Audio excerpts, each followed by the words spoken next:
Hey, I'm Bianca Wooden with Better Beginnings. I'm a doula, childbirth educator, and lactation consultant in Ocean Springs, Mississippi. And I want to talk to you about how a bill becomes a law because I care very much about women having access to midwives in Mississippi and improving our health care for women, including obstetrics and midwifery, but all healthcare. And we have two bills. Every year there are bills that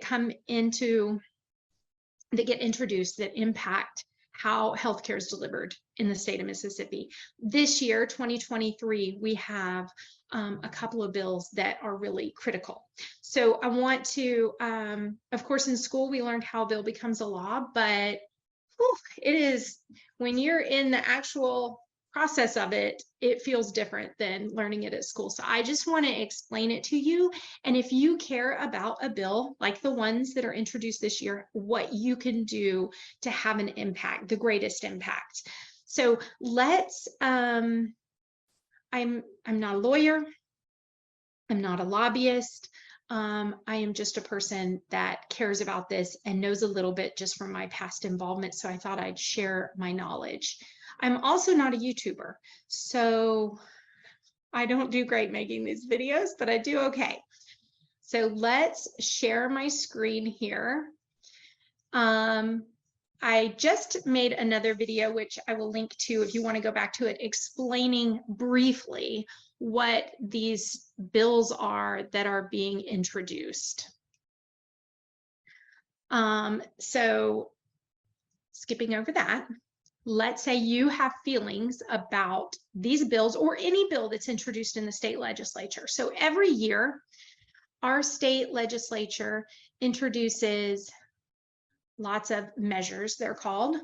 Let's see, let me give you an example. So, and the bill is introduced. Ooh, I'm not going to the right place here, but we'll just go with it. So a bill is introduced, and there's hundreds of bills introduced in Mississippi every year. The session starts at the beginning of January. The bills are introduced and they're assigned to a committee. So when it comes to women's health, those bills are generally assigned, I was going to say always, but can't ever say always, assigned to Public Health and Human Services. So we have the House and the Senate, and when you go to Jackson, they're on opposite ends of the building. So we have the House and we have the Senate. And you have a representative, and the representative works in the House, and you have a senator that works in the Senate. And because all these hundreds of bills, they don't just go directly up for a vote. And you have to remember, most of these people that are our representatives and our senators are lawyers. That's just kind of the way it is, unfortunately. So they do not know a lot about women's health care, about a lot of the things they legislate, they don't know about. So they have to gather information from sources to help them know how to vote. So when you call and tell them your feelings on something, although you may feel like it is that they don't care, that it's a drop in the bucket, if they're a good elected official, then they need that information from you. They're not getting it from anywhere else, and they're going to have to vote on this bill. So it gets assigned to a committee. That committee, so we're going to look at Public Health and Human Services. The chairman of the committee is Representative Mims. And so he sets his own calendar of, okay, we're going to have a meeting on this day and talk about this bill. And these are open to the public. The problem is these meetings are generally not publicized. They're not listed very far in advance. If at all, a meeting can be held anytime. And they pull together the members of the committee and anyone else that wants to show up. And they say, let's look at this bill, and we will either pass it to go to the full House. If we're looking at the Senate committee, they would vote to pass it to go to the full Senate to look at. Or they could vote not to and strike down the bill. So that's considered a dead bill because they voted no, or they can just ignore it. The deadline, I believe this year is January 31st for every bill to either be addressed or it just dies because they did not address it. So many bills, we have this many bills that come out, this many in the Public Health Committee, and maybe the Public Health Committee is going to pass a few. And they're very tricky because oftentimes they'll pass these bills right at the deadline. So the day before the deadline, often these committees are all meeting. They're trying to get everything done before the deadline so that there is not room for debate and discussion because they're just sneaking it in under the deadline. That has been my experience. Okay, so it's really nice, amazing if you can be at a committee meeting when they are discussing the bill you care about and you could speak right there live and tell them what you need to know. The thing is, oftentimes we don't know when a committee meeting is, but if you ever know that a bill you care about is going to committee and you can get there on that day for that committee meeting, that is awesome. Okay, so let's say the bill dies, it's done, you cannot introduce it until next year. And sometimes bills take several years to pass. So the bill that I'm talking about that would essentially outlaw midwifery, provide no protection for midwifery in Mississippi, if that doesn't pass this year, I would expect it would just be reintroduced every, next year. So this is not like a one-time deal. Often bills go several years of development before they pass. Okay, so after it comes out of the committee, it goes to the, I'm going to stop sharing here for a second. So then it goes to the full House for a vote. And that's, what you think of on a vote is people may make comments. By people, I mean legislators typically make comments at that point. And then they bring it up for a vote and it passes or it doesn't. If it does pass, then it goes to our governor to sign into law or he can veto it.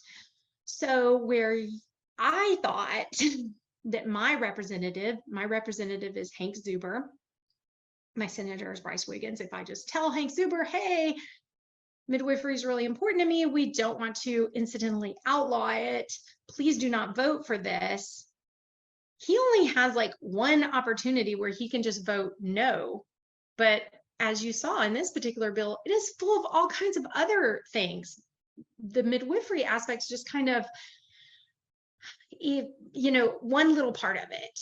So more important than Hank Zuber is all these committee members. So even if you're like Zuber is not on the Health and Human Services Committee, I can contact all these committee members because although they're not directly my representative, they're still working for me because my representative is not on that committee. And this group of people are the ones that are going to decide what are we going to take to the floor of the House or opposite the Senate for them to discuss. I hope what I'm saying is making sense here. So as a citizen, you are well within your right to contact MIMS, the chairman, or the vice chairman, Missy McKee, and all these people listed here. Because these people have a little more power in this situation than your direct representative, but you can contact your representative as well.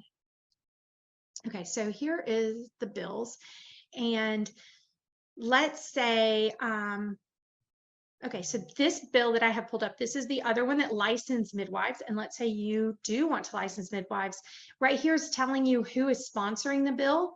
So McLean was the lead sponsor, and all these people have signed on. Zuber, who's my representative, and said they will vote yes. They are in support of this. So the more people signed on here, the more we think, whoa, we've got some people that are not only voting yes, but putting their name down so that everybody else knows they're voting yes ahead of time. So that's kind of important. And then I was going to show you biography. Okay, so here we go. You can click on, you can find all these people. You can find who has signed on to the bill, either the one you're in favor of or one you're against. and their contact information. Usually during session, right now in January, February, and into March, they often will, some of them live in Jackson, they just stay at hotels. Some of them go during the week and come home on the weekends. But their phone number's there, their email's there, all the ways you can contact them. So you can contact your own representative, but you can also contact the people that are in the committee, the people that are signed on to the bill. They're all important and hold power. If you don't know who your representative is, we go to this website, openstates.org. You put in your address and it'll tell you who it is.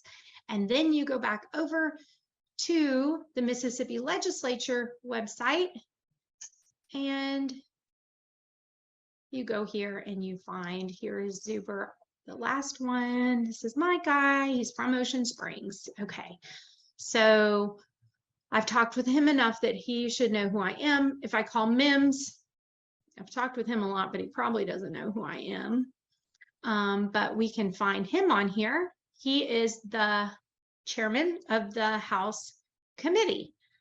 So there he is. He is definitely, in this particular situation, got more power than Zuber, because he single-handedly will decide which bills will he bring up before the committee. He decides that. So he holds a tremendous amount of power when it comes to health legislation in Mississippi. I think that's everything I needed to say. Better Birth Mississippi, if you go to their Facebook page, they have an explanation of the specific licensure bill. They also have some other videos and explain the passing of a law as well. If I said anything wrong in here, I hope I was just sharing my knowledge with you. But if I made a mistake or you have a question, you can reach out to me, Bianca, Better Beginnings. You can find me on Facebook, Instagram. You can find my website with my phone number. You can message me on YouTube. Any which way, I'm happy to help you get involved in the legislative process. Thanks. Bye.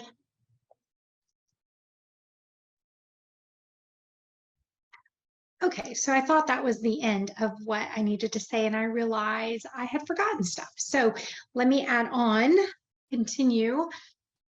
What if you do contact these legislators? I told you how to find your own and how to find those on the committee, but what to do if you contact them. So you can send an email to any of these legislators, and their information is on the website. You can call, you might or might not get them. You might get a secretary, you might get voicemail. It's hard to know when they're going to be in their office. You can go to Jackson and see them. They are there. Fridays tend not to be the best days because if there's not a deadline, they might leave early to come home for the weekend. You can sit in during session. You can sit in on committee meetings. The main thing I want to tell you is to not be intimidated. It can be intimidating because everyone there is wearing suits and they seem to know where they're going and what's going on, but that Capitol belongs to you. It belongs to us, and they are there for us to handle the legal matters that are going to protect us and that represent what we want. And again, you have to assume they don't know anything about midwifery. I did mention that they're voting on all kinds of things they don't know anything about. So the only way for them to learn is for people to tell them. So you can be as short and sweet as saying, hey, I heard that there was a risk of midwives becoming illegal, and this is super important to me, and please vote against that bill. Or I want midwives license, please vote for that bill. It can be that simple. Or you can share your birth story, that you had a home birth and that you did work with a doctor and transferred and you got excellent care. That can be really helpful because they might not understand that midwives and doctors can collaborate, and that you can plan a home birth and have a home birth, or you can plan a home birth and maybe end up going to the hospital. So sharing your own personal experience can be really powerful as well. They get a lot of calls on a lot of different topics. And so if we're using an imaginary point system, a phone call would be 1 point, and an email may be 1 point. Going up to visit them would be 10 points. Going up and taking your partner with you, your spouse, that's going to be worth a lot more, just because you're showing that, you know, your whole family is behind this. So anyway, the more you do, showing up there in person is going to be the most powerful. I know gas money and all that stuff, but man, it is worth a trip to the Capitol to talk to your legislators about things and to just see the process at work. So if you have any questions about that, or I can help you in any way make that happen, please reach out to me. Now I think is the end of the video. Thanks. Bye.